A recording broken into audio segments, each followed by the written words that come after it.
ত্রয়োদশ সংসদ নির্বাচনে বিএনপি জামায়াতের ভোট ব্যবধান 1,36,00,000। আমিরাতের প্রেসিডেন্টের সঙ্গে তারেক রহমানের ফোনালাপ। জুম্মার পর বায়তুল মোকাররমে বিক্ষোভের ডাক জামায়াতের। দুবাই থেকে 378 যাত্রী ও বিমানের 27 ক্রুকে ফিরিয়ে আনল ইউএস বাংলা। উদীচী হত্যাযজ্ঞের 27তম বার্ষিকী আজ।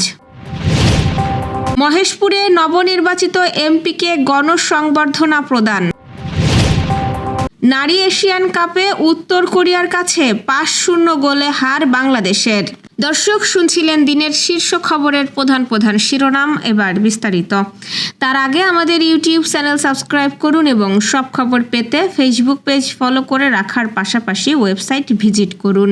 ত্রয়োদশ জাতীয় সংসদ নির্বাচনে বিএনপি ও জামায়াতে ইসলামীর প্রাপ্ত ভোটের ব্যবধান দাঁড়িয়েছে 1,36,43,735। নির্বাচন কমিশন গত বুধবার 297টি আসনের কেন্দ্রভিত্তিক বিস্তারিত ফল প্রকাশ করলে এই তথ্য জানা গেছে। ফলাফলে দেখা যায়, ধানের শীষ প্রতীকে বিএনপি পেয়েছে 3,74,68,994 ভোট, যা বৈধ ভোটের প্রায় 49.97%।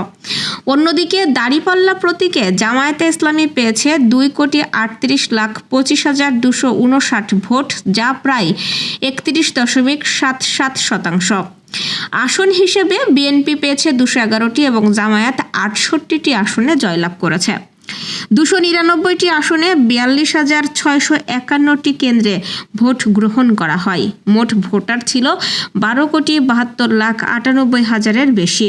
এর মধ্যে ভোট দিয়েছেন 7,66,81,193 জন। ফলে ভোটের হার দাঁড়িয়েছে 60.24%। সত্য ভোটের মধ্যে বৈধ ভোট ছিল প্রায় 7,49,00,000।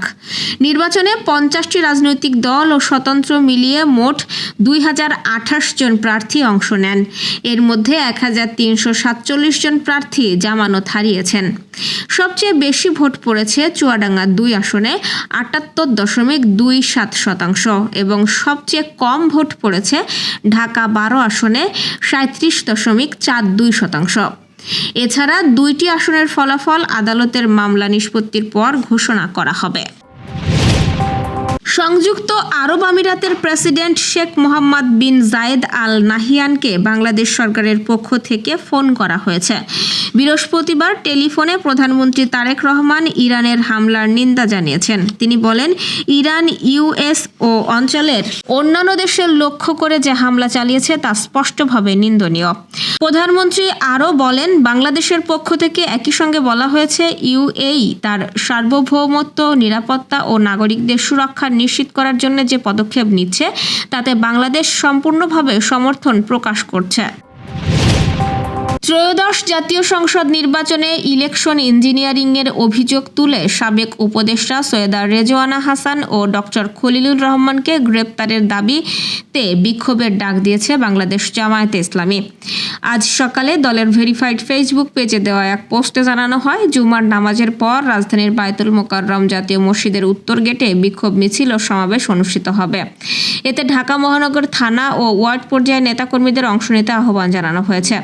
দলটির নায়েবে আমির সৈয়দ আব্দুল্লাহ মোহাম্মদ তাহের দাবি করেন, নির্বাচনে কারচুপির অভিযোগে রেজওয়ানা হাসান ও খলিলুর রহমানকে জিজ্ঞাসাবাদের আওতায় এনে প্রকৃত তথ্য দেশবাসীর সামনে প্রকাশ করা উচিত। তিনি আরও অভিযোগ করেন, নির্বাচনকে প্রভাবিত করতে প্রশাসন ও আইনশৃঙ্খলা বাহিনীকে ব্যবহার করা হয়েছে।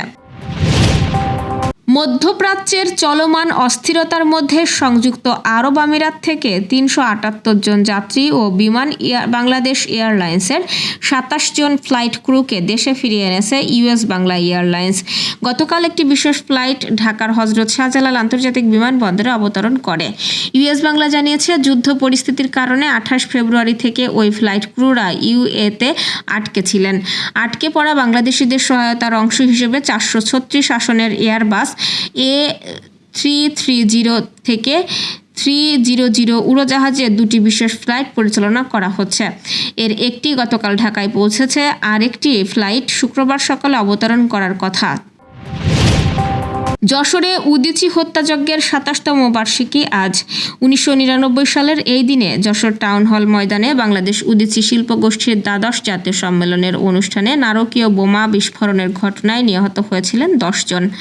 ২৫ শতাধিক মানুষ সেদিন আহত হয়েছিলেন, যার মধ্যে অনেকেই পঙ্গুত্ব বরণ করে জীবন অতিবাহিত করতে বাধ্য হচ্ছেন। নারকীয় সেই হত্যাযজ্ঞের প্রায় ৩ দশক অতিবাহিত হতে চললেও এর সাথে জড়িতদের চিহ্নিত করতে পারেনি সরকার। বাংলাদেশ উদীচী শিল্পী গোষ্ঠী যশোর জেলা সংসদ বেলা ১১টায় শহরের ঈদগাহ মোড়ে প্রতিবাদ মানববন্ধন ও সমাবেশ করে আজ। ঝিনাইদহ ৩ আসনের নবনির্বাচিত সংসদ সদস্য মতিয়ার রহমানকে সংবর্ধনা প্রদান করা হয়েছে। বৃহস্পতিবার বিকালে মান্দারবাড়িয়া ইউনিয়ন জামায়াতের আয়োজনে শঙ্কর হুদা বাথানগাছি মাধ্যমিক বিদ্যালয় মাঠে সংবর্ধনা অনুষ্ঠানের সভাপতিত্ব করেন ইউনিয়ন জামায়াতের আমির আব্দুল মান্নান। অনুষ্ঠানে প্রধান অতিথির বক্তব্য রাখেন ঝিনাইদহ ৩ আসনের সংসদ সদস্য মতিয়ার রহমান। প্রধান অতিথি তার বক্তব্যে বলেন, তিনি এই এলাকার সকলের এমপি, শুধু জামাতের এমপি না, সকলে তাকে ভোট দিয়েছেন, তাই তিনি সকলের এমপি হয়েছেন। সবাই তার কাছে সমান সুযোগ সুবিধা পাবেন। এএফসি নারী এশিয়ান কাপের দ্বিতীয় ম্যাচে শক্তিশালী উত্তর কোরিয়ার কাছে ৫-০ গোলে হেরেছে বাংলাদেশ। আজ সিডনির কমব্যাংক স্টেডিয়ামে অনুষ্ঠিত ম্যাচে শুরু থেকেই আক্রমণাত্মক খেলায় আধিপত্য দেখায় উত্তর কোরিয়া। প্রথমার্ধের শেষ দিকে পেনাল্টি থেকে মিয়াং ইও জং গোল করে দলকে এগিয়ে দেন। এরপর কিম ইয়ংয়ের গোলসহ বিরতির আগে ব্যবধান ছিল ২-০। দ্বিতীয়ার্ধে চেউন ইয়াং ও কিম ইয়ং কিং আরও ২টি গোল করেন। ম্যাচের শেষ দিকে আরেকটি গোল করে ৫-০ ব্যবধানে জয় নিশ্চিত করে উত্তর কোরিয়া। টানা ২ ম্যাচে হারলেও বাংলাদেশের কোয়ার্টার ফাইনালের আশা পুরোপুরি শেষ হয়নি। আগামী ৯ মার্চ পার্থে শেষ গ্রুপ ম্যাচে উজবেকিস্তানের বিপক্ষে জয় পেলে শেষ ৮-এ ওঠার সম্ভাবনা থাকবে। দর্শক, এই ছিল এখনকার আয়োজন। পরবর্তী খবর দেখুন বেলা ২:৩০টায়। আজ ইফতারের সময় সন্ধ্যা ৬টা বেজে ১২ মিনিটে। এতক্ষণ সাথে থাকার জন্য ধন্যবাদ।